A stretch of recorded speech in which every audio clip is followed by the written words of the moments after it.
So you either way you could scan. It's like, well, I don't know if I trust that it's been used, so you put the code in and then you decide not to pay.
What's up, everybody?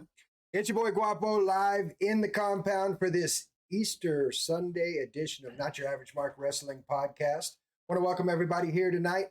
Sitting beside me, the man in black himself, making his big time return. He's here. He's here. It's the baby bros. Sitting in the comfort of his own home, the man himself, Little Guapo.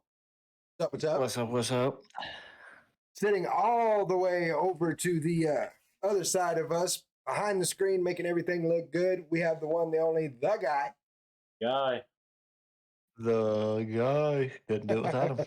Sure couldn't. What's up, Rick? Already let me go ahead and do this right. We've got SCP Rick in the house tonight. Rick, what's going on, man? Yeah, any of y'all newbies, that was a joke y'all missed out on. You don't know. Stop talking about it. All right, man. Whatever. So you can tell there's a little animosity going between the brothers about one of them not being here. Want to take a minute to take care of the people that take care of us. I want to say a big thank you, big shout out to Ross and the boys from Labor 12. Thank you so much for our intro, outro music. The song's called Head Rush. The album's called Monsters. You can get it on any of your streaming platforms, and it is absolutely awesome. Thank y'all. Appreciate you. Also want to say a big thank you to Mike from B.C.W, Rick from Squared Circle Pro for letting us be a part of the things you guys do. It's been a lot of fun. We've really, really enjoyed it, and we look forward to what we've got going on in the future.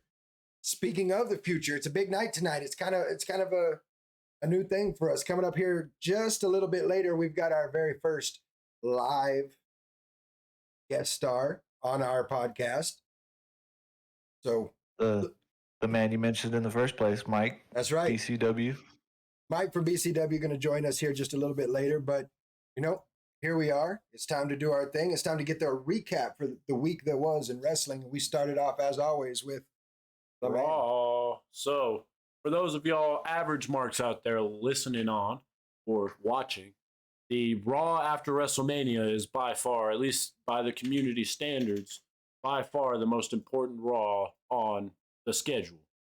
So, like the start of a new season. Yeah, exactly. It's the one that everyone. It's like Easter Sunday. Everyone comes to church on Easter Sunday. So it's the same thing. Everyone's watching the Raw after WrestleMania to see what's fixing that, because that's when it's like, we're doing this going forward. Because WrestleMania is all about, we're fixing what we've done, giving the fans what they want. And Raw's hey, this is what we're doing moving forward. So you're not supposed to give the fans what they want. Stop you for just a second there, just because I saw this. Want to throw it out there. We've got Final Flash Podcast in the chat tonight. Glad to see you out here. Welcome to the show. Welcome. Yeah, first time I've seen that name. Appreciate you. So, so this Raw is very important. And, well, it was a letdown. I think that's everybody's collective response. It was. So one thing I want to say, the first hour was commercial free, and you didn't get a legitimate match until like the very end of the first hour. It was all promos and then the Omos Elias squash match, and I thought that was ridiculous. Yeah. And speaking of, just something I want to put out, because we're already talking about timeline wise, the women's division wasn't talked about till the last hour. It was after 2 hours? There was 2 women's matches cut. Mm-hmm. I didn't even know that. Yep. But yeah, women's division wasn't even talked about for after 2 hours. So, and we had 1 hour with no commercials and no matches. So there's been a lot going on with that, and of course with the buyout, I didn't get to say this because obviously I wasn't there for our WrestleMania podcast, but the outcome of WrestleMania, I feel like the buyout influenced it very much. Not trying to hand the titles off because they're getting sold. Maybe that's not the case. I mean, maybe they got something cooking for Roman and Cody, but my real pushing that narrative is Bianca Belair, because why does she still need to be the champion? I don't know. But. Yeah. So, anyways, Continue. Go Yeah. on to the Raw. It opened up Cody Rhodes, super lit. Roman Reigns, you know what's going to go on. Cody's like, I need this rematch. And all this happens with freaking Paul Blart and all that.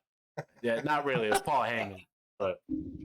But he says that the only way you can challenge me is Cody proposes that he wants a tag team match against him and Solo. So Roman's like, hold up, wait a minute. And actually entertains the idea. Whose music hits? Brock Lesnar. Now that's crazy. That was crazy. I was excited. I was like, man, this is gonna be a banger man event.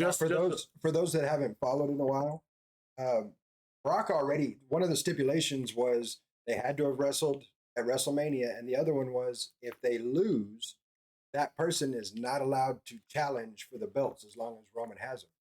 Brock can't challenge for the belts anyway. He's already been banned. That's kind of a cool deal. So yeah, the stipulation kind of got taken away, and I mean, I was super excited. I was like, "This is finna be crazy." But same as Lil Guapo said, is the key word there. A little bit of foreshadowing.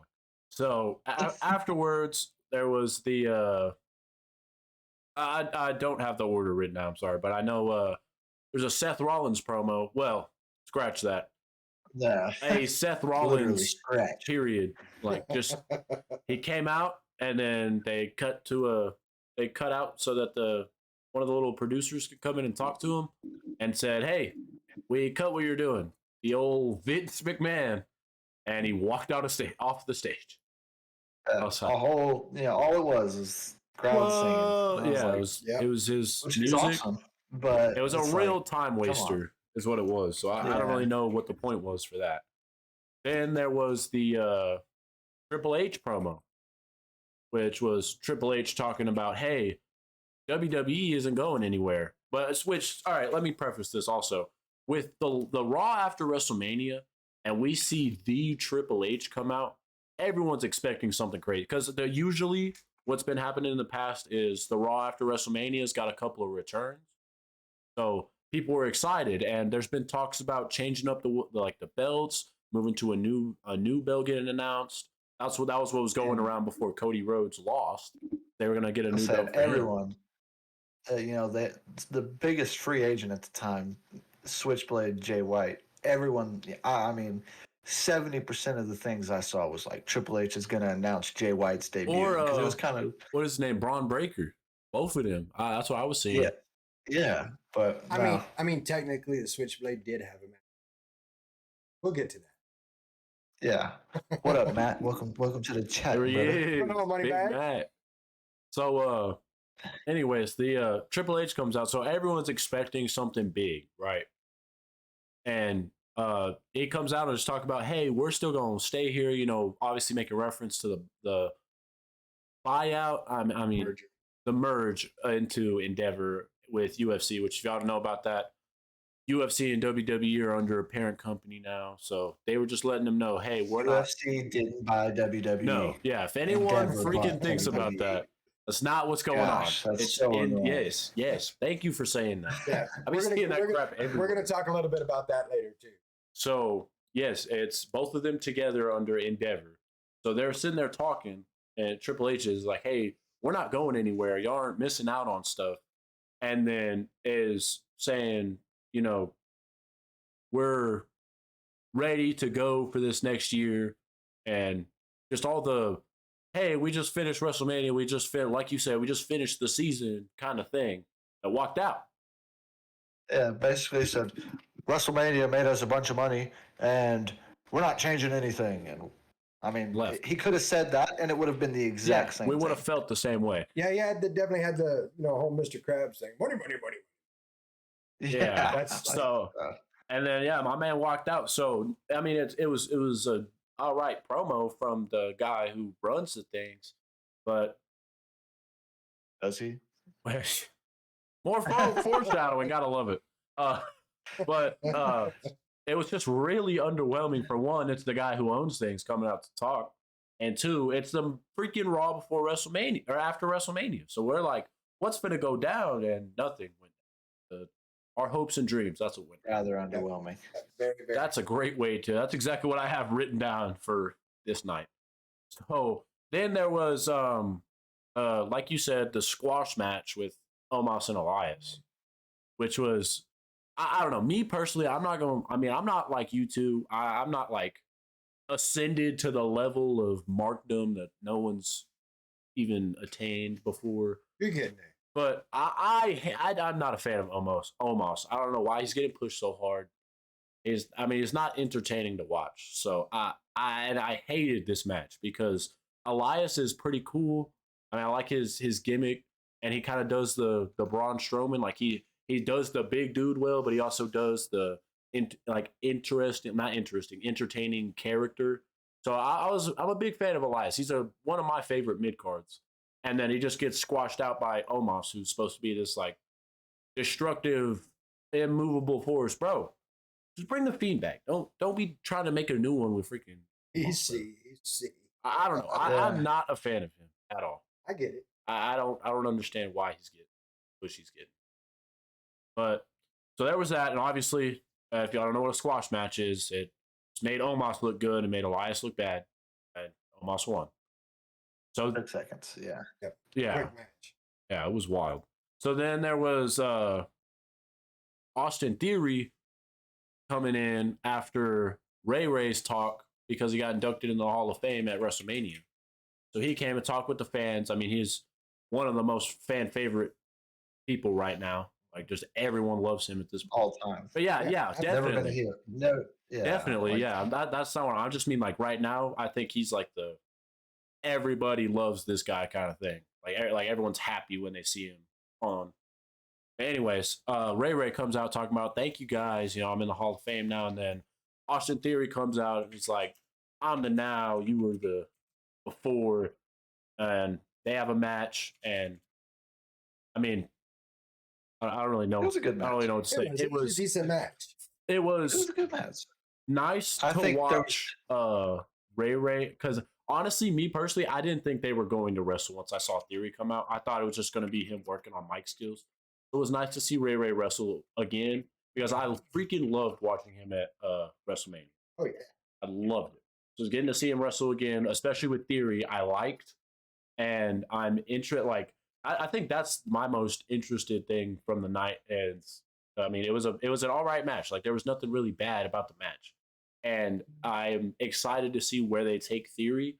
I'm scared because of the precedent they just left with this Raw, but leave it in the hands of who controlled this Raw. You know what I'm saying? But I'm ready to see where Theory goes. Me too. I'm excited. I think the match was overshadowed more by the outside antics. Exactly. It was. Because Exactly. it was a pretty solid match. But the outside antics that happened also were pretty good. Benefited a story. You know, it went somewhere. It wasn't just. I mean, it's building You know, storyline. which is kind of an issue mid match doing that because it was also worth watching. So yeah, I see what you're saying there. Which speaking of the outside antics, we got a storyline for the Bad Bunny now because we had Dom and Damian Priest out, and Damian Priest ended throwing Bad Bunny through a announce table.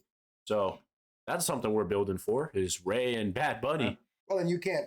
Which Bad Bunny's already the host of Backlash, so it's Yeah, like it's you knew he perfect. was going to be there. It's anyway. perfect. I was just about to say you can't really think they're going to take Backlash to Puerto Rico and Bad Bunny not be involved in it. That's what I'm saying. Exactly. And then And Bad Bunny's good. He's good Yeah. too. I mean, Oh yeah, yeah, if those of y'all don't know, he's been in the old what is it called? Something about he was in a Rumble. No, I know the ring. It's like squared circle. the squared circle. That's what it is. He's been in the squared circle a time or two, and I mean I've liked him as so have y'all. So it'll be great, especially with just the feud that's going on. It's nice having Damian Priest branch out a little bit because I'm ready for Damian Priest and Montez Ford. Both of them, I'm ready for them to just be starting to get their push as independent wrestlers. They're good. Oh yeah. So then after that, things really start going down. Well, I won't say that. Right before things start going down, Riddle comes back. Matthew Riddle. Love that guy. Me personally. So he had a match with The Miz. which went exactly how matches with The Miz go. Riddle won. The Miz was funny, and Riddle was funny because it's Riddle and it's The Miz. I mean, I really, there's much I could say. Riddle is still doing exactly what he's doing. He's being one of the most entertaining people to watch, and him having a foil match with the Miz, just showing what he can do now that he's back. Well, and it set up happy. the fact that they're going to have a legit match on Raw next week. Him and the exactly. yeah. So I was happy to see Riddle come back. Was the only return for Raw, and I mean, a lot of people were speculating that Riddle was coming back. Like for some people, it was already a fact in their mind. And after that, we have some real not great things going on. We have the first talk about the women in Bianca Belair after 2 hours. So it's kind of rough, but her and Rhea Ripley, the SmackDown champion and the Raw champion, had a little back and forth, and I mean that was nice. That was entertaining. I mean, it wasn't freaking The Rock and Cena, but it was. Well, the backstory there is last year they were supposed to be Ripley and Bianca Belair for the Raw Women's title, and Rhea Ripley got a concussion and was out for like a month. Yep. And so they inserted Carmella into that match, and Rhea never got the match. They never got to run it back. So. Well, and not that I'm a fan of the idea, but there's also talk about uniting the women's titles. Yeah. You can't talk about uniting the titles and then immediately come out and talk about a draft. I know. It makes no sense. Yeah. Which, we'll talk about that more when we get to SmackDown. I got some things to say about that. And the last two things that happened at Raw was a Raquel Rodriguez and Liv Morgan, which I am a fan of that tag team. I was not ready for that to see that happen because the women's division of tag teams is just slapdash combinations. But Raquel Rodriguez and Liv Morgan at the highlight was the only team that actually looked like they could be a tag team. So I was happy to see them come out, and they were against Damage Control with no Bailey, which was there's a whole story in there. And she sent out something on Instagram that was really like cryptic, so it was it was wild.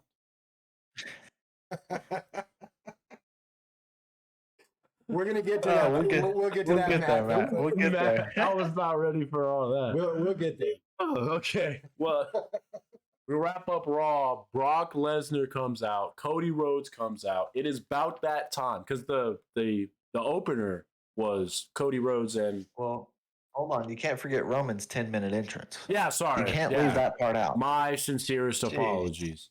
9 minutes and 58 seconds. Yeah. We're talking about the tribal chief here.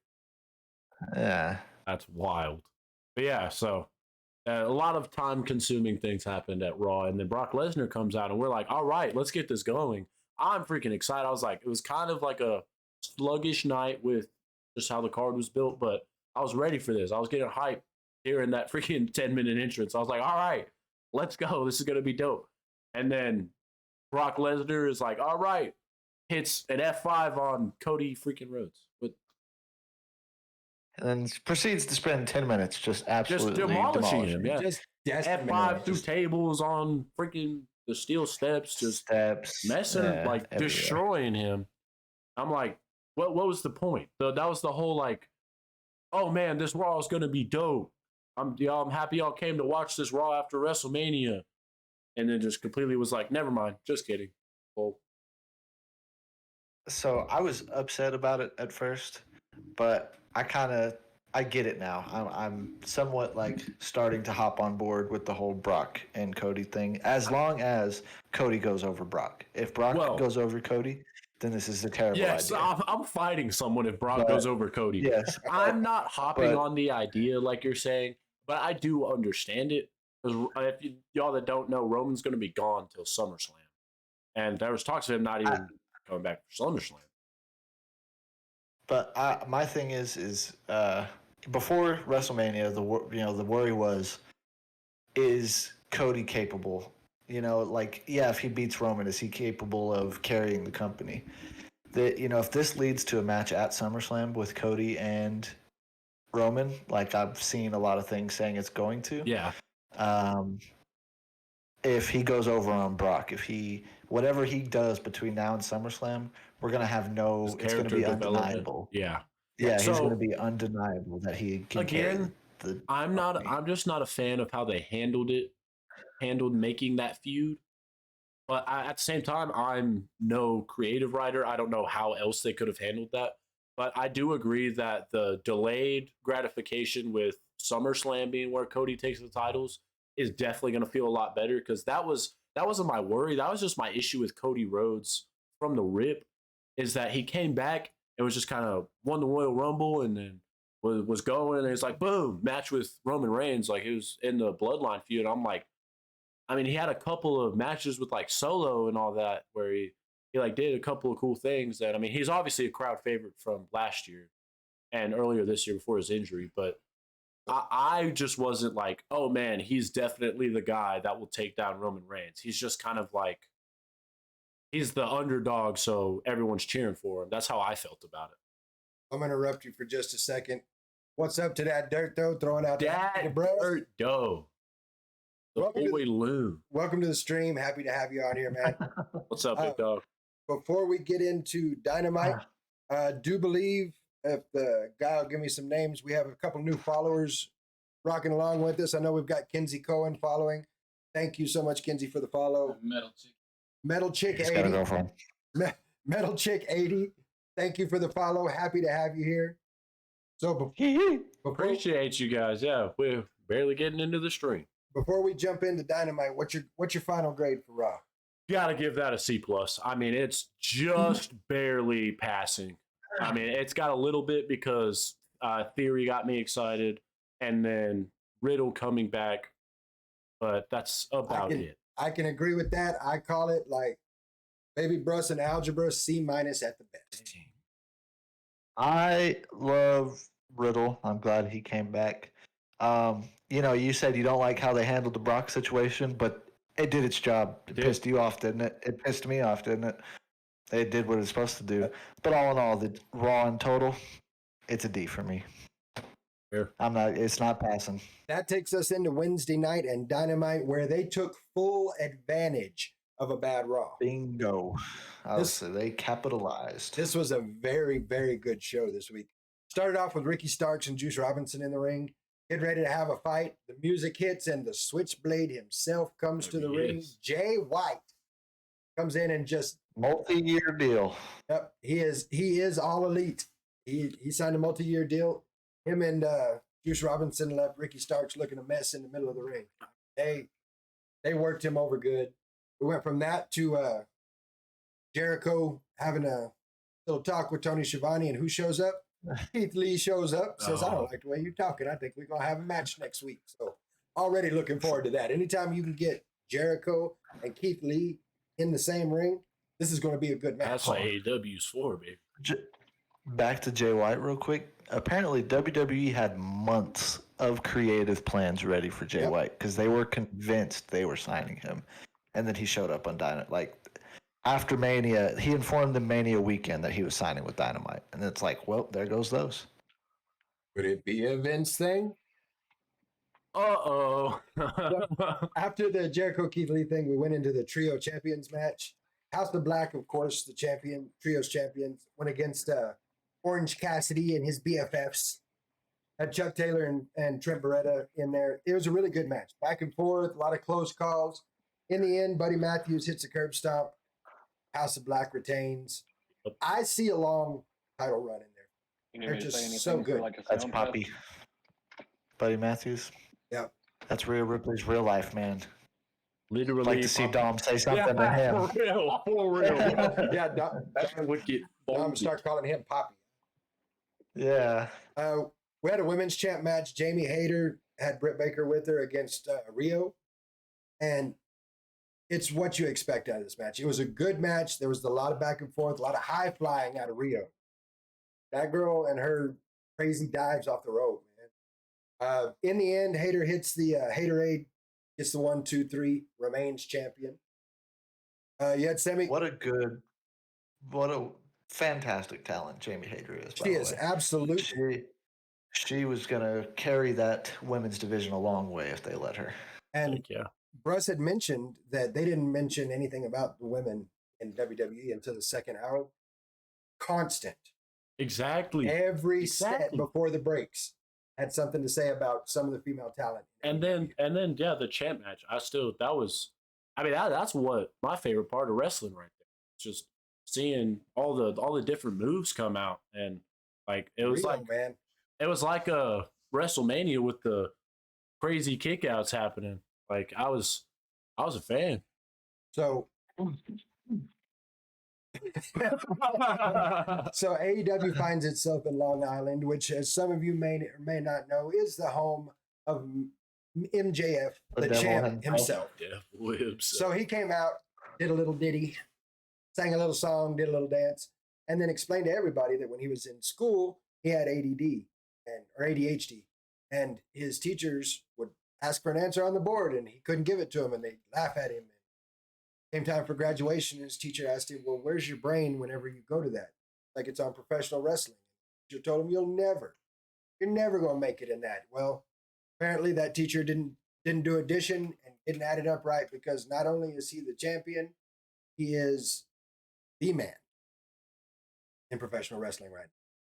So he goes to sing again, and Jungle Boy was apparently a member of his band that he wasn't aware of, comes out, and they get into it, man. They literally had to pull them apart. So I'm looking forward to see where that goes. Yep, that's gonna be nice. Speaking of some of the pillars, Sammy Guevara had a match against Commander. It was a good match. A lot of rope work, a lot of walking the ropes, which I've always been a fan. I used to love it when Taker did it. So I've always been a fan of walking the ropes. A lot of that. Sammy does get the win on it, and then completely destroys MJF on the mic. Just talking about, what is this, American Idol? What are you doing? Yeah. I come out here and fight. You're coming out here to sing. Just Sammy Guevara he's really gotten the last 2 weeks. He's really gotten to show he's not just one of Jericho's comedic goons. He's really good at the ring. He's really good on the mic. He's there's a reason he's one of the pillars. That's what we in the business call a good push. Yeah. So go ahead. No, bingo. I'm just agreeing with what Hunter said.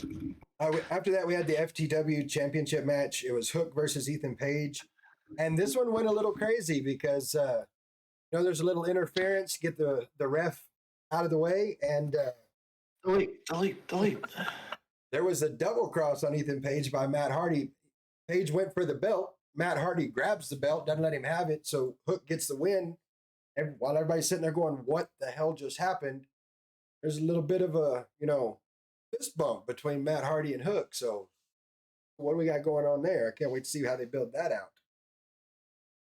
Then the boss, the man with the sauce, comes out and makes a big announcement. They're going overseas.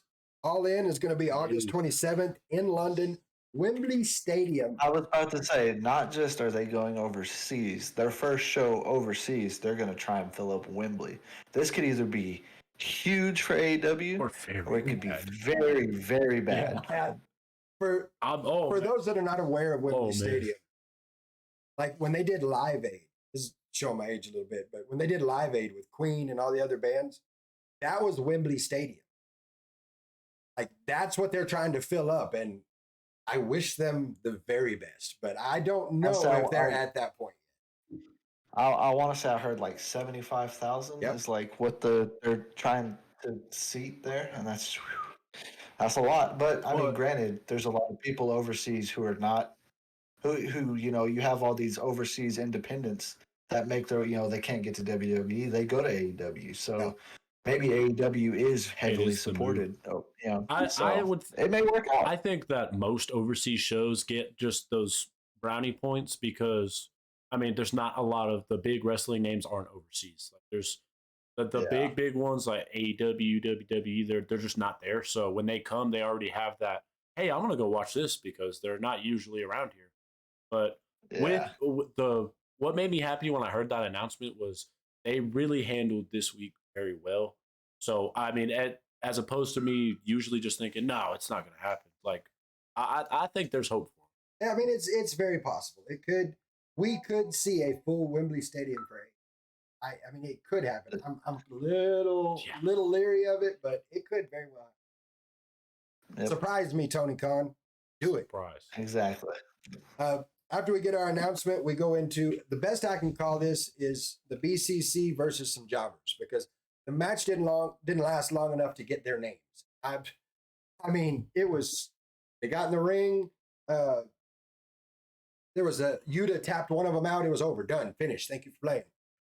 Of course, Hangman comes out and he gets the beat down, and Brian Danielson. I almost messed that up. Brian Danielson, his heel turn is on point. He calls. They're handling this whole Blackpool Combat Club heel turn perfectly. I think they're doing it very well. Well, Danielson comes out and he calls Page an amateur. Starts going off about how he's tired of all the amateurs. Everyone's an amateur. He's tired of it. Pulls a screwdriver out. Gouges Page with a screwdriver. Says we are the only professional wrestlers here tonight. And after what I've seen this week, we're the only professional wrestlers in America right now. Not that that's a little shanky stab to a WWE or anything. He took the figurative screwdriver to his old boss. He did, in fact. And Not Triple H. I do want to throw a little something out there.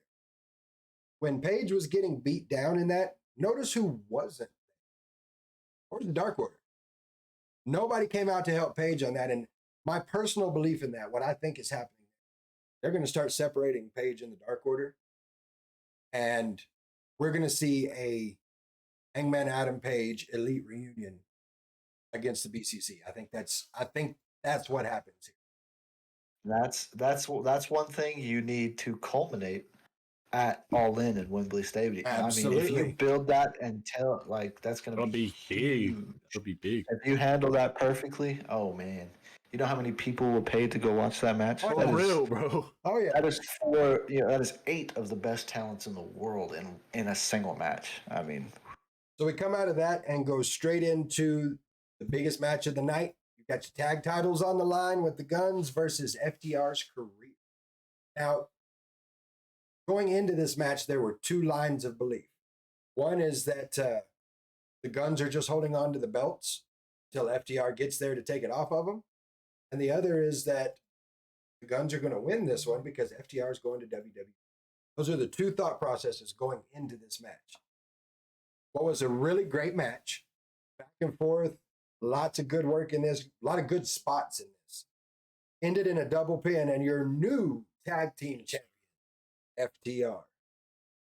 So great move on AEW and FTR's part because the state of the WWE right now, their former employer did not book them very strongly before. It was not, if things are going the way they're going over there, why would it change? Idea. Exactly.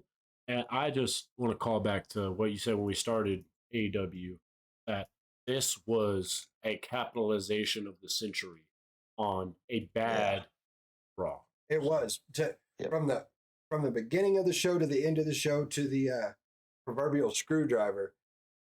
They took complete advantage of a bad Raw. Kudos to them for it. I think it was from top to bottom. I'm giving this show a solid A. Yeah, there was an A show for sure. I don't agree. You had 2 title matches. I mean, yeah, it was a good you show. had Good pushes. 1, 3 title 2, matches. 3, 4 title matches. You had the Trios Championship, the Women's Championship, the FTW, and the Tag Titles. I didn't realize the Trios match was a championship match. I sure thought it was was a Trios match. Oh, Yeah, well, they took advantage. I would gotta give a little apology to my boys here and the chat. I took a long time talking about Raw, so we're running a little behind schedule. But as a collective, we agree AEW this week was an A. Absolutely. An A. Yeah. Which moves us on to the old SmackDown Blue was Brand. It was solid. I mean, you start the night off with the Brawling Brutes versus Imperium, and you can never go wrong with them. They're going to blow it out the water every time. So you started SmackDown off very strong. You kind of led more towards, you led more towards Sheamus and Gunther some more. So we'll see where that goes. No Drew McIntyre. I've heard contract negotiations are not going well. So we'll kind of see where that goes. That hurts me right here. Yeah, then you had a backstage segment, Jey Uso, Paul Heyman solo, and he's asking where Jimmy's at, because apparently Jey can't just call his brother; he's got to consult with Paul Heyman first to talk to his twin brother. But, yeah, I don't know. So he asked where he's at, and he's like, "Yeah, uh, everything." Everything, we talked to Roman and we gave him the day off. So he's like, oh, okay. Jey Uso gets ready for his match with Sami Zayn. That's the main event of the night. And Paul Heyman tells Solo either Jey Uso is going to take care of our Sami Zayn problem, or we're going to have another problem on our hands, and it's going to be your job to take care of it. Talking to Solo. Yup. Night continues. You get another tag match with Liv and Raquel.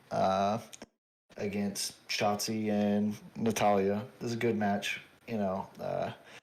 Natalia always seems to put on good matches. I mean, she's a heart, of course. Then, yeah, so the Raquel and Liv won. You had another Judgment Day promo, and the amount of heat Dominic Mysterio generates is just he touches a microphone and it just sets on fire. He stopped 4 different times because nobody could hear him because the crowd was booing him so loud. Yeah, I mean that dude is a heat magnet. So then you have Sammy and Kevin talking. It was a lot of backstage. That's all SmackDown is most of the times, just backstage bloodline stuff. Sammy and KO. Sammy's like, well, I got to talk to Jey. He's conflicted, Sammy finally goes to talk to Jey, say basically that same promo after Elimination Chamber, you don't have to do this. There's another way out. And during that time, you hear a loud crash. Kevin Owens got taken out. So then there's also a backstage segment with Madcap Moss and Xavier Woods playing video games. And then LA Knight enters the room. The crowd explodes because LA Knight is, just dude is, electric. And all of that, he said that, why do you play video games, you losers? And that led to Xavier Woods and LA Knight next week. And then the main event was Jey Uso and Sammy. It was a good match. Ended. Solo interfered with the Samoan spike. Jey, ref wasn't looking. Solo interfered? What? Yeah. What? Can you believe it? Got the 1, 2, 3, and they started beating him down. Solo went for another Samoan spike, and Jey stopped him. And then Solo's like, all right, now, Paul Blart told me earlier I got to take care of this if we have another problem. So, you see it in his eyes. He's conflicted. Then Jey super kicks Sammy, and Matt Riddle comes out. You hear the bro, and then you hear that little barefoot dude just feet slapping on the metal, Freaking Riddle, dude. But he comes in. I love watching Riddle. He's so excited. Like his his moveset, it's all exciting. And he, cleared the ring. If you remember correctly, kayfabe, the Riddle's been gone this long because Solo Sikoa absolutely destroyed him. So, it makes sense. It's not like this is like total random pairing. It makes sense, You'll probably get Solo and the Usos at Backlash versus Riddle and Kevin and Sammy. That's probably the Montreal Boys. Yeah, where they're going with that. I mean, me personally, seeing Riddle come back and already be put into that position, like I'm happy to see that because I also think that's what they're building to. They already put him there. I would say so. So it makes sense. Like it makes sense. because Perfect. that's where he was when he left. He was been gone all this time because Solo killed him. So not because of his drug problem. Totally. All in all, what are you gonna give SmackDown? I wish there was more matches, but I mean, as far as like developing storylines, it also, during that whole Judgment Day deal, it furthered, the Rey Mysterio, Bad Bunny, Damian Priest, Dominic deal. I could give it a B. Go with that. As far as like story development and everything, it was pretty good, I think. Which again, I've already said this before. I think that is the aim of SmackDown. So, me personally, that's. Yeah. But so I like And that. the biggest thing of the night, Yeah, the biggest that's what I was thing of the night, fixing to say. skipped right Yeah, over it. Totally skipped right over it. Triple H came out again and announced pretty much more money, money, money, money, money, and that we will be having the draft soon, May the and 8th. it'll be there's no protected superstars or anything Yep. like It's just anyone free is agents. eligible to be drafted. So And with them pushing we'll that, see where that goes. with them pushing that about everybody's eligible, I really have to wonder if this is where we get to start seeing some TV. Oh, That's what I didn't even think of that. because he That's what I'm did. That's He smart. did. That's what I'm Yeah, hoping. he took the time out to say That's smart. everybody is free. The whole every person employed. I forgot exactly what he said, but all the WWE wrestlers, which includes NXT. So I did not think about that. I've got one more show to cover real quick. But before I do, I want to say, Avery, what's up? Happy to see you in the chat. Rick, and we can talk about any and everything you want to. Yeah.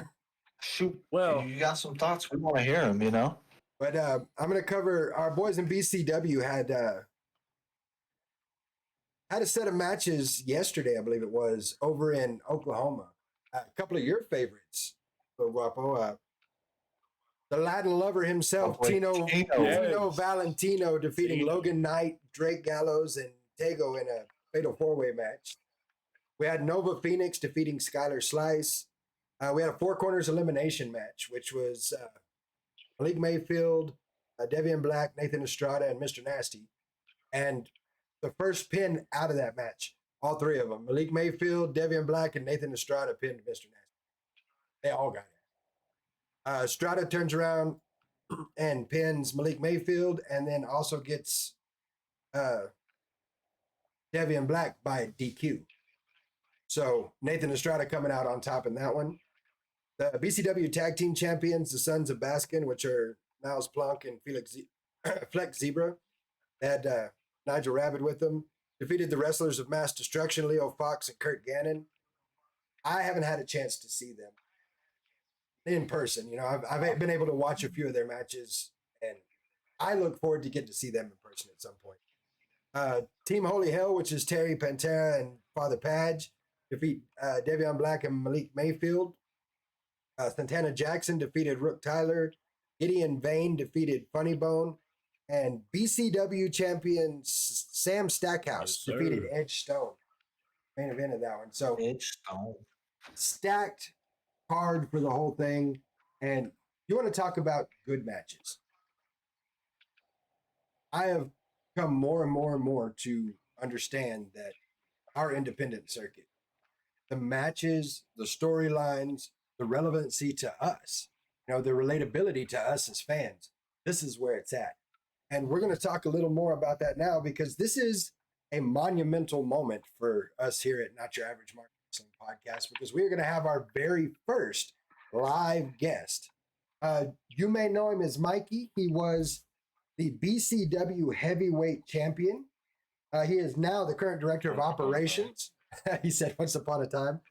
He's now the current director of operations for the Texas branch of BCW. Mike Caldwell, welcome to the show, man.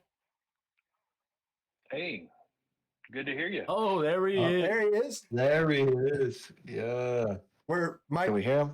Mike, we're really happy to have you on the show. We're glad to have you here, getting to tell us a little bit about BCW, giving us a little insight into what we've got coming up. So thank you for coming on the show. Oh, thank you for having me. We've got a lot of stuff going on. I don't know if y'all realize or not, but doing I can't things hear on a anything he's day-to-day saying. operations of a independent wrestling company is not an easy task. It takes up a lot of time, a lot of money, a lot of dedication, and you know what we're trying to do is we're trying to scour everything and find the best talent that we possibly can to bring as much great entertainment to each and every one of the fans. Well, Now, go ahead.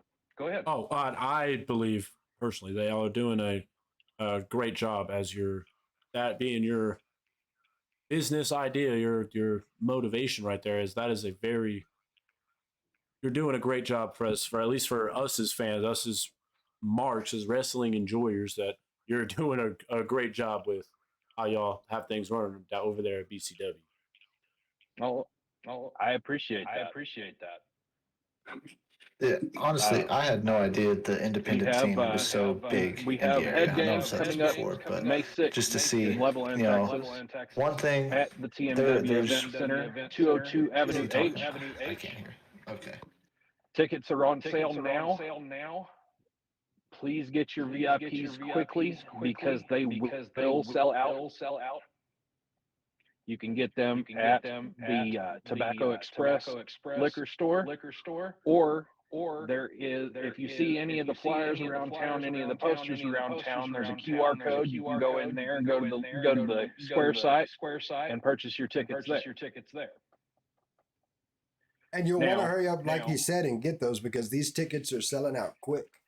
Yes, and I know a lot of the people in the chat they're from Levelland or visit very often. So if you, like you said, if you see one of those posters around, give it a little look see, get that QR code scanned and see what your schedule says about it, because if you make it there, you will be having a show to enjoy. It is a great thing y'all got going on. So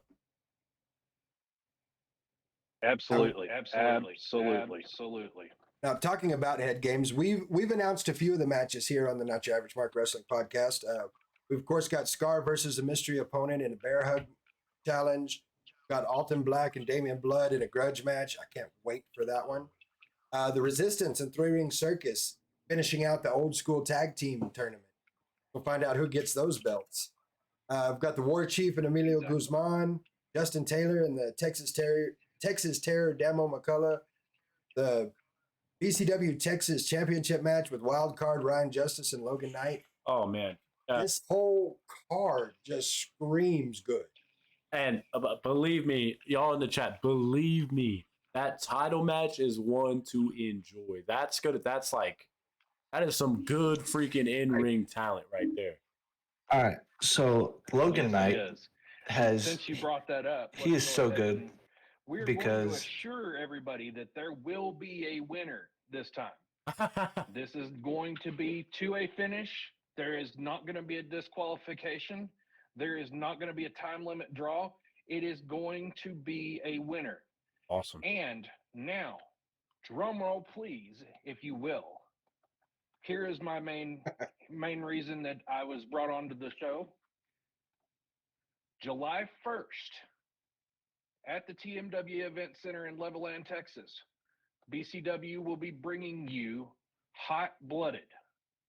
And we have secured Ring of Honor talent, the Metalhead Mayhem Sledge, for that event. And he will be taking on the winner of the Texas Championship match. Wow. That's going to be freaking dope. So right. I know that, Mike, I know that we're having some discrepancy between you and Lil Guapo. So he's got a few things to say for a minute. So we're dying to talk about a couple of these things you've announced. So no, we could talk about it later. It's just a talent. I want to talk about Logan Knight, but we talk about the card and stuff. Okay.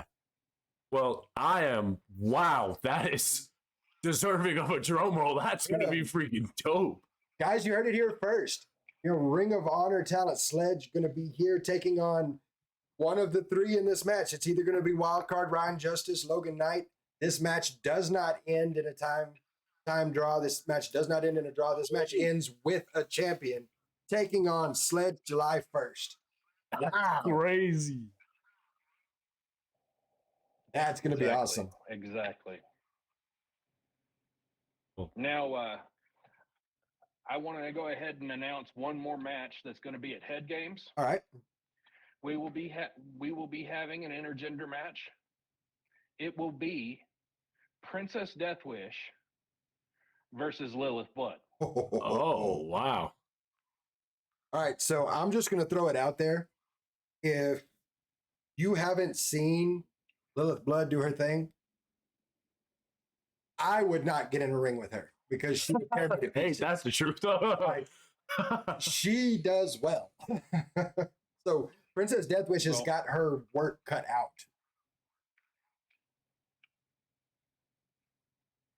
Yes, absolutely.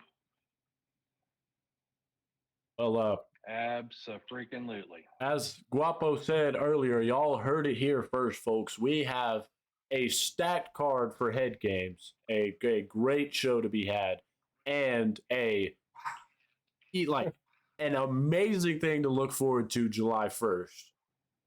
And on May the 6th, when we have Head Games, of course, myself, Bruss, Little Guapo, the guy, possibly the bodyguard, we're going to be there live in person, bringing you the action. Stop by, say hi. We'd love to see you guys there. And trust me when I say you will not regret being there. That card is just absolutely stacked with talent. Man.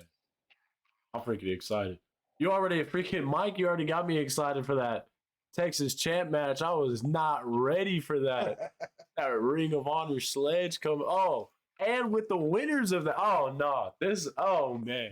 It's going to be good. I'm telling y'all, if y'all don't understand, like this is some freaking good wrestling. Well, we want to make Indeed it is. We want to make sure everybody gets out there. Get your tickets. You can get them at Tobacco Express. You can get them from the posters that we've got up all around.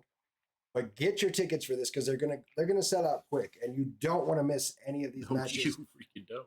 Mike, thank you for coming on the show. You can feel free to hang out if you want to. We're gonna cover a few more things.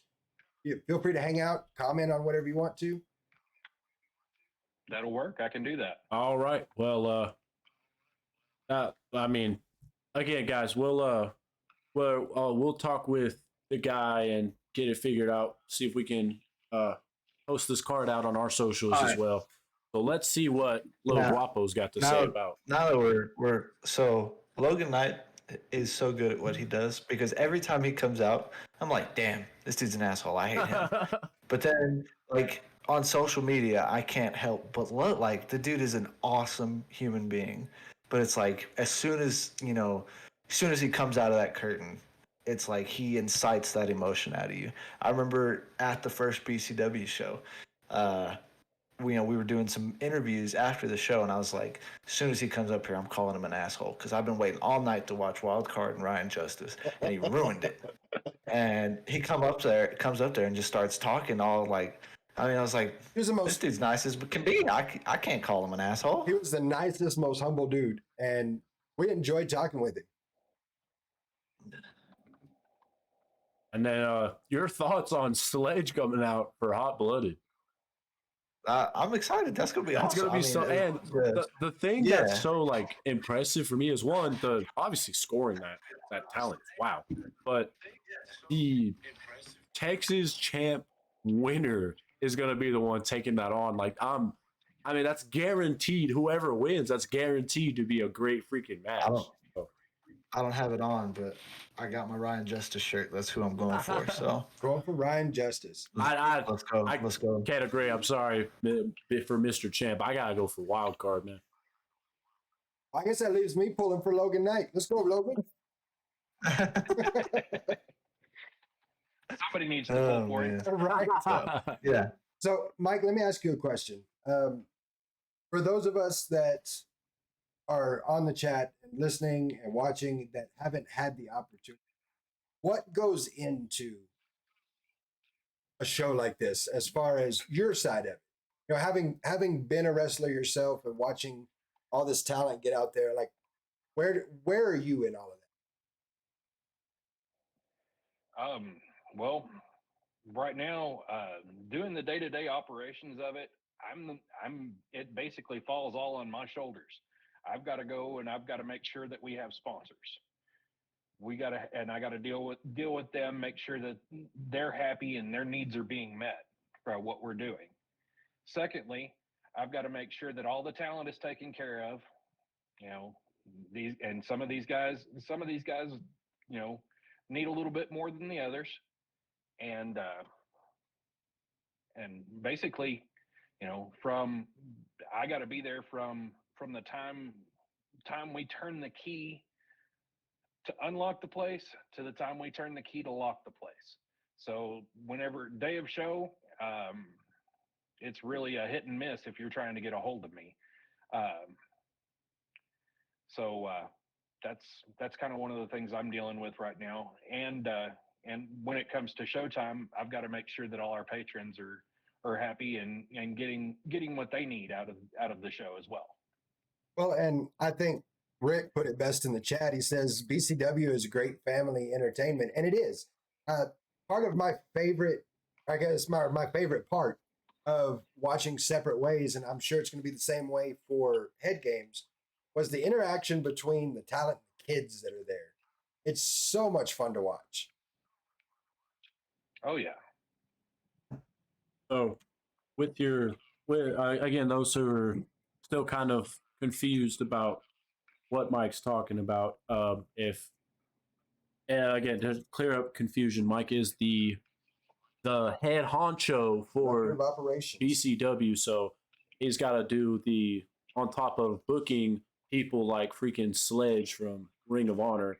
He's got to book, you know, the venue and book the people paying for everything. So it's a lot of work on your shoulders. And the impressive part to me is that you're still coming out here, coming on our Not Your Average Mark podcast, because you are a busy man. Indeed.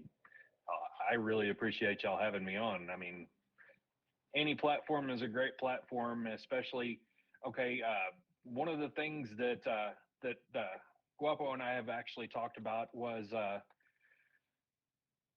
the reason why WWE and AEW are growing and getting people involved and invested in what they do is they have a lot of people that talk about it.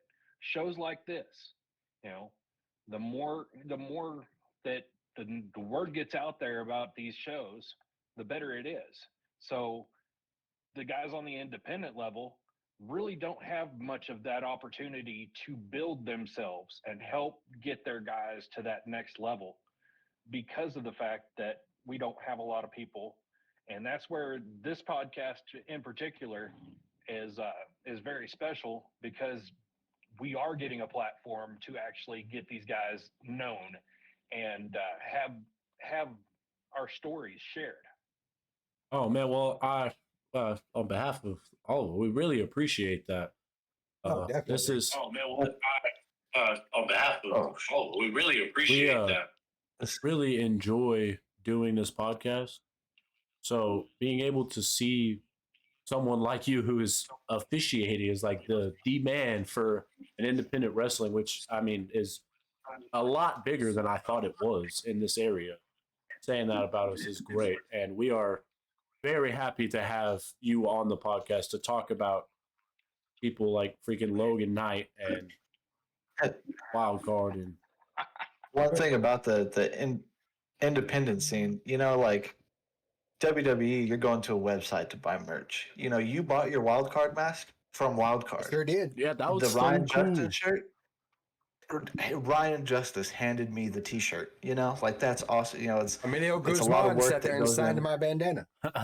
Yes, exactly. Like you know, the amount of like self promotion these guys have to go through. You know, have to do, and I mean, for people to come talk to us after the show, it's awesome. You know, And Mike, your I buddy. would 100%. I would 100%, any day love to talk about, anybody who puts in the work for themselves like that, and then we'll take the time from putting the work into themselves to come talk to us. So appreciate that 10 times over. Yeah. Uh, we just found out from Mike that he's having a little bit of problem hearing you as well. So we've got the guy working on that. I can't really. What he was saying, Mike, was that he never realized in the independent side of it how much self promotion there is there. You go to WWE and you're buying merch off a website, whereas when he bought his Ryan Justice shirt, it was handed to him by Ryan Justice, and it it really helps to appreciate how hard these guys work and what the self promotion is that they do. Right. Absolutely.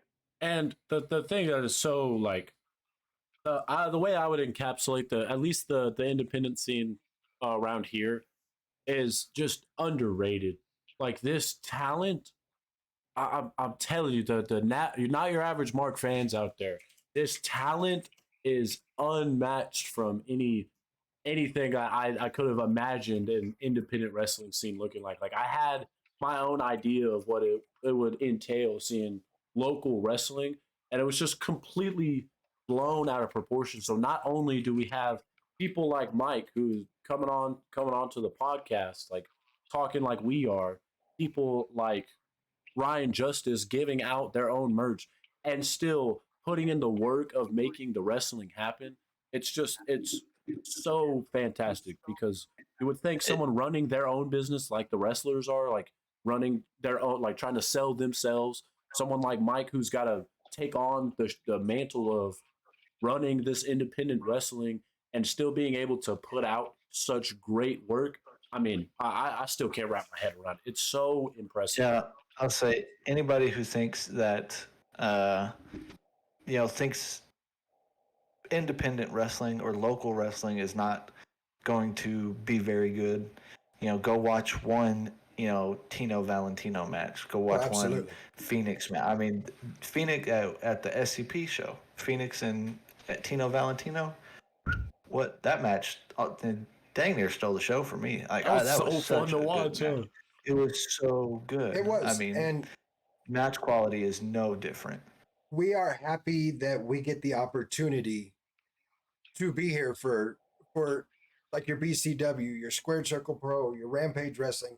We're happy to be that platform, and we appreciate the fact that you guys allow us to do that for you because it's definitely a resource that's untapped. I got to give one more shout out about these next two shows coming up.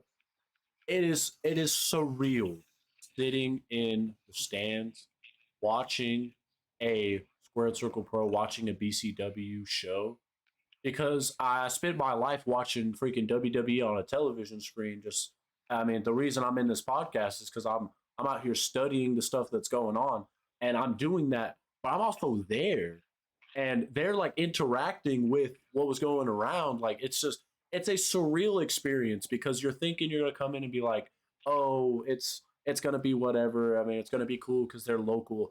It's like watching WWE. Just we're here and it's completely different, new and interesting characters. Like it, oh man, it's a surreal experience. Y'all have got to come out just for the experience. It is so amazing.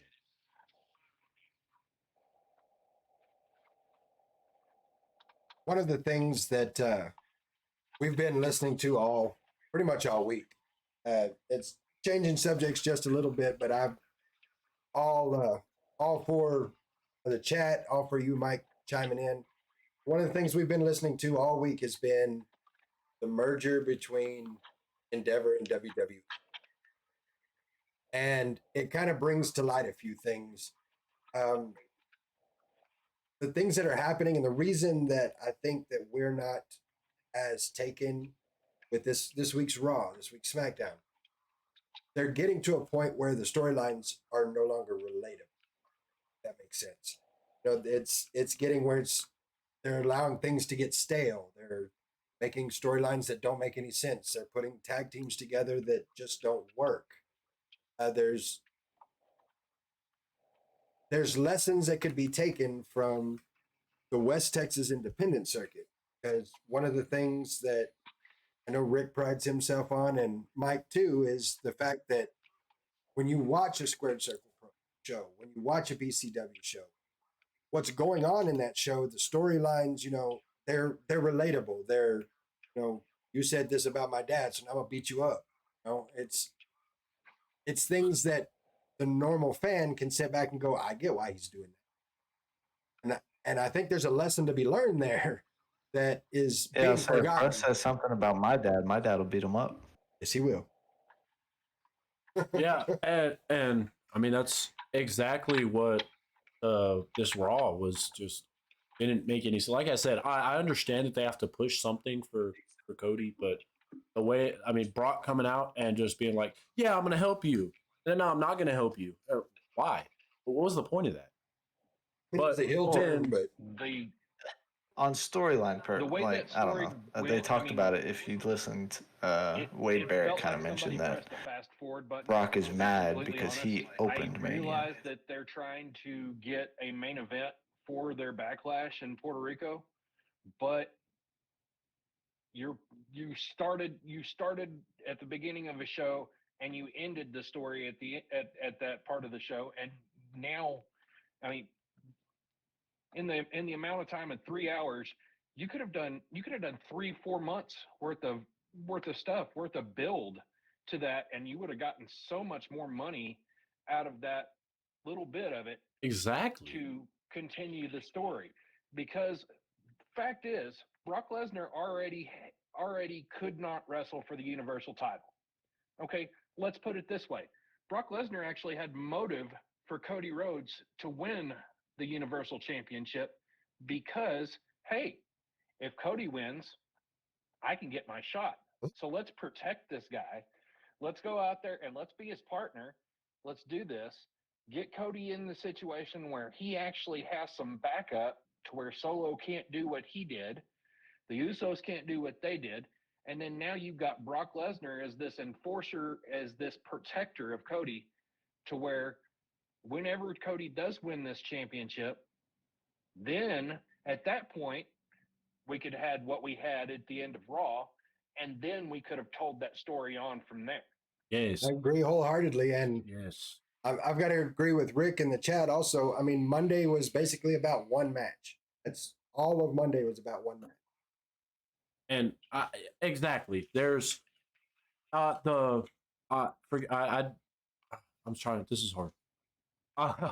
The Squared Circle Pro show that we went to recently with what was that trio with there was the they like broke up and they had to have their match to fight it out and be like, Oh, hey, it was nice. yes. Yeah, it's like Emilio and Cholo. Yes. Emilio, Cholo, and Tio. So they had to have their match to settle their beef because they're brothers. Like they gotta get this gone so that they can move forward together. And that was such Which a did not seem very settled. yeah, for real. But before the not settled part happened, it was it felt real, like it felt like there was something behind what was going on. And exactly as you said, Mike, the Brock putting Cody down, Cody putting him over, didn't feel like there was any motivation for it because the motivation lies in Cody winning above anything else. Or even if at the very least, him not beating Cody, because at the very least, he can have a match with Cody and for the title. And so him going over just doesn't make any sense. There's a lot of confusion right now as far as where storylines are going to go. And to play devil's advocate and look at the other side of this, there is a thought process out there that's intentional. It's for lack of better terms, it's a mark reset. It's, everybody says, well, this is going this way. This is going this way. We've got this figured out. And it's a mark reset that fixes itself in the draft. That is That's a possibility. Yeah, very fair point of view. I kind of like the idea. I mean, I think that like we were talking about on the Raw recap, I've kind of hopped on board with this Cody Brock feud because again, granted, if he would have won at Mania, I would not have complained at all. But the big question mark is what comes after him doing it for he's been chasing it for his daddy this whole time. Right. What comes after that? Like we don't really know. Uh, so that was like the question mark. I think after he beats Brock, he conquers the Beast. They could even make it go the next two PLEs. Backlash, and then Cody win and Brock just demolishes him, but Cody wins via roll up or something. Yeah. And then book it for King of the Ring, and then Cody go over. Pretty. He went over clean before, but 100%. Undeniable. Cody won this, and then at that point, it's like, well, Cody conquered the Beast. Like, There's only if one there's more anybody who roadblock. can shoulder the if there's anybody, like I said, it'd be undeniable at that point. Yes. But Again, the Beast, now can he conquer the Chief? I do understand what you're saying, and I really like that. It is a good route for them to go. Again, I just wasn't a fan of how they've handled starting feud. But all of this to say, one, that has to happen. This has got to be like the gods of wrestling have spoken to you, and this has got to happen because that will be amazing. And two, this lies all in the hands of the last about 15 minutes of this podcast, Vince McMahon. Okay. I mean, we again, I think I said this before the podcast. Vince said that, or Vince has this big negative connotation. He is out of touch somewhat with his fan base. But this bloodline story, up till SummerSlam last year, that was all Vince. Seth freaking Rollins, that everybody loves, that was Vince. RK Bro, that was Vince. Like, it's not like Vince is Austin just Theory. completely. Yeah, well, I did not like what they were doing with Austin Theory before Triple H took over. Austin Theory was just Agreed. how far are you going to get taking a selfie of yourself? That was stupid. But Austin Theory since Triple H has been pretty legit. But I mean, Vince has had, obviously, he's owned the company since what, 82, 80? What was it? I think it was 82. I'm not sure. But he's owned the company for a long time. He obviously knows what he's doing. It just, I think locker room morale is going to go down just because of the way he runs things. Exactly. And that's going to affect the show negatively. The biggest. And that's what I'm not looking forward to if it is the case. Yes. So the biggest thing that I've seen, and also the little refuting there for those who aren't catching up on any Vince McMahon news. The whole thing with Omos, which I mean is, I feel like is a little bit of a hot take at this point. I'm Omos is pretty much all Vince is doing, and like I said, I have already said I hate the dude. I'm not a fan of anything that he's had going on. And the Seth Rollins segment, that was a Vince thing. The issue with him is the changing things mid show. That's why people are convinced that Vince is back in creative, as opposed to just being I'm not going to be in the weeds, as that there's something changed in the middle of the show, and that's what makes the locker room morale go down so far. Is people don't feel stable because he doesn't talk with them about their future and changes things on the spot. And it leaves us with things like what happened with Seth Rollins in this last Raw. And that just makes me afraid. Like you said with Austin Theory, he has some good creative ideas. He's had some bad creative ideas. He's got options to go. There's not a direct path. And that's what I'm afraid about. Is they've provided themselves options, and I'm part of the afraid problem that with Vince is going to make a bad decision. part of the problem with where I see the shakeup is and what people are having problems with does have to do with the changing thing in the middle of a match. but it's more the different stylings. Um, as you found out that Triple H was taking over creative, you noticed that things started moving in the direction of stables. You've got Damage Control, you've got all these groups that are starting to form up a little bit, and Vince doesn't do stables. He hasn't since DX. Not his thing. Doesn't agree with him. He said it in multiple interviews. He's not a fan of stables. Stables were in the 80s. So you see this, that all this that was being created get torn back down to start over because it's a change in thought process. The changing things in the middle, like you were saying, is the reason Bailey put out her cryptic message. And hi, she was actually scheduled to be on Raw and was cut last minute. So, like I said, there was 2 women's matches cut. it's wild stuff. So it's like Lil Guapo said, I've kind of calmed down now as the a mark will do, not an average, a mark will do. I've kind of begun to start accepting what they've got going on. Vince isn't all. He isn't just the downfall of freaking WWE. He's had some good things come out. I'm worried. So from talking about an owner, kind of, because he's not, but talking about someone who's in this kind of same position. What are your thoughts on Vince McMahon, Mike? Well, I honestly think that uh, Monday was kind of a power play. He was on a high from the sale, and he just couldn't help himself. He was there. It was just second nature to where he just jumped in, and Triple H went out to make an announcement in the ring. He sat down in the gorilla and he said, "Okay, this is my chair for the rest of the night. We're going to do what I want." And See that? you know, we got reports from a couple of different sources that he didn't make it to SmackDown. He didn't go to SmackDown. So everything, we don't know. We don't necessarily know if Vince is going to continue to just pop up whenever he wants to and do whatever he wants to, and then just kind of throw things into these stories that's going to make them not make sense and not go the direction that we're already looking at them going. I mean, it's kind of, it's, I mean, it's really hard to explain.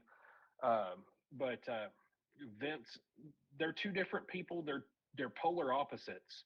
Yes, Triple H did get a lot of his booking style from Vince, but Triple H is also a wrestling history buff, which the only wrestling history that Vince cares about is WWE. Yep. So Triple H may actually have some better ideas from other sources that he can put in that is something new that the WWE hasn't seen, and where Vince wants to recycle stories and keep telling different things. Yep. I think that's very valid. And it just, I understand where Bruss is coming from and being nervous as to where this path leads. If it becomes a power struggle, if Endeavor's smart, they'll play off of that. And I think Little Guapo had talked to me about this, about play this battle back and forth until you get to Survivor Series and you have Team McMahon and Team Trips and winner gets creative. Which would be the dream match of a lifetime. Was that sarcasm? A little bit. Yeah. Yeah. So, yeah. Sorry, I probably should have changed my voice a little bit there, but yeah, it's been a wild ride already, and with Endeavor owning, we don't know where this, because I mean Vince has popped up a couple of times now, and we just don't know where this one's going. But I appreciate your perspective on this, Mike, because that does give me a little bit of hope in the situation that he didn't make it to SmackDown, and there is possibility that he realizes it was just a power play, and is like, I was just happy about the sell and happy to be back where he was, and just actually takes into account what everybody's saying right now, and backs off of at least what his normal thing is. Even if he does persist, he just stops what he normally does. Well, and as we're coming up on our 10:25 mark, we're going to go ahead and start wrapping the show up. So I do, again, Mike, thank you so much for being on the show. Thank you for giving us the insight and especially for the announcement about Sledge. Holy hell, that's going to be cool. Yeah. Oh, Russ, what are your final thoughts for tonight? Started off slow. I'm worried on the WWE side. I am proud of Tony Khan for capitalizing for AEW, and I am wildly excited for BCW. Yes. Russ, final thoughts? That's Bruce. me, Bruce. Little Guapo, final thoughts? Don't you ever do that again. Yeah, you could have handled being all this right here. Yeah. All right, but no, I agree with Hunter. I'm not as worried. WWE's been around as long as it has for a reason. Vince McMahon ran it for as long as he did for a reason. I get wanting to be happy with everything, but that's not how the business is built. You're not going to be happy with everything. So no matter what, I know we're still going to get some quality content, some not quality content from Very either true. of them. I just hope that there's not they don't drag out this power struggle. Hopefully it, starts to straighten itself out quickly, because the power struggle is what's going to affect things. Either Vince needs to take over or Triple H needs to take over. Yeah, either And way, it needs we to need happen to soon. move forward because the talent is what's struggling. And I agree, Tony Khan took complete, control over the situation and took advantage of everything. And again, super excited for BCW. And then, the 20th, we got SCP. Sure. And Tornado Slam. May's gonna be a busy month, and I'm all here for it. Right before, just so y'all know, May 6th, Head Games, DMW Event Center, B.C.W. So get that on your radar. Look out for them posters. I figured out that this one doesn't know what the word final thoughts mean. Mike, any final thoughts from you tonight? It's an absolute pleasure for me to be on. I appreciate it. Wherever you're at, whatever you're doing, check out some independent wrestling. If you're in Texas, we have tons and tons and tons of it here. Look for BCW, look for Square Circle Pro, Rampage Wrestling, South Plains Championship Wrestling's actually got one in La Mesa, Texas, coming up April 15th. That's one that you don't want to really miss. We actually, I'll actually let somebody in on something. Wild Card is actually going to be on that card, and he is going to be wrestling TJ Slater. Ooh. Oh, that's going to be a match. Whoa! We got the opportunity to see TJ Slater against Justin Taylor. So seeing Wild Card against. Look at these banger matches you got. Oh, independent wrestling, guys. Well, and as far as final thoughts go for myself, with the talent I see in the independents, I'm not as worried about our bigger promotions because there's talent that's going to move up. Some of you may not know Justin Taylor, the living proof. Monday night on Raw, whenever all the medics were there helping out Cody Rhodes, he was one of them. I mean, there are people from our independent West Texas independent circuit that are making their way onto WWE TV, AEW TV. We've got Ring of Honor coming this way, and I'm so stoked about that. I can't agree more with what Mike said about get out and see some independent wrestling, because this is the future. This is what you're going to see on that next stage in the future. I do want to, again, Mike, thank you for being here. I want to thank everybody in the chat. Final Flash Podcast, I agree with you. He says, I'm sick of seeing Cody being underappreciated, and hopefully this leads to bigger things.